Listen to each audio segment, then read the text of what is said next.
this environment exists of poor execution. I mean, I see it, you see it. Why does that environment exist? Because again, we're not getting done what we want to get done. Why does it perpetuate? There's a couple things, and this is actually something I'm really trying to dig in now. I'm talking to senior leaders. I'm talking to people who work with and for senior leaders, plus my own observation.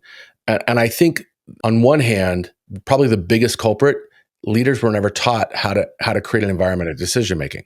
As everybody worked their way up the corporate ladder, they were taught, plan your work and work your plan. Everything's a plan. And I go, that's 1900s thinking. That's an industrial era, not an information age where you have so much stuff going on all at one time. It's not like we're going into the factory every morning and punching in a clock and going to our desk and checking our messages. It's just not how it works anymore. So because of that, you have leaders trying to use old ways of thinking and demand different results. But if you do what you've always done, you can't expect a different result. And so I think there's a true gap in what senior leaders know. And then the second thing is they don't communicate well. They don't know how to do it. I mean, Steve Jobs, notorious jerk, but he was really good at clarity.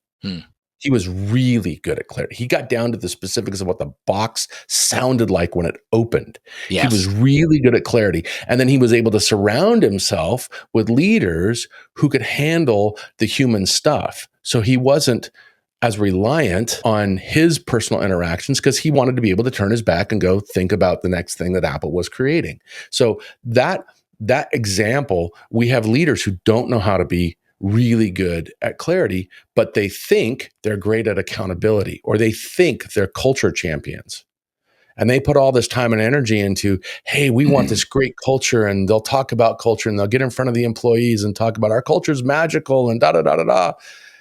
But then they'll go to the next meeting and they'll mess up. They'll say one thing to one group and another thing to another group, and their clarity just starts to fracture. And then they get upset when people aren't executing what needs to be done. Yeah.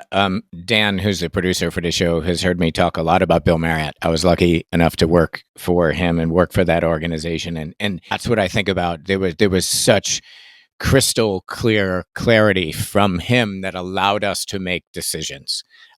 He told us once that every decision we make is a deposit into or withdrawal from brand equity.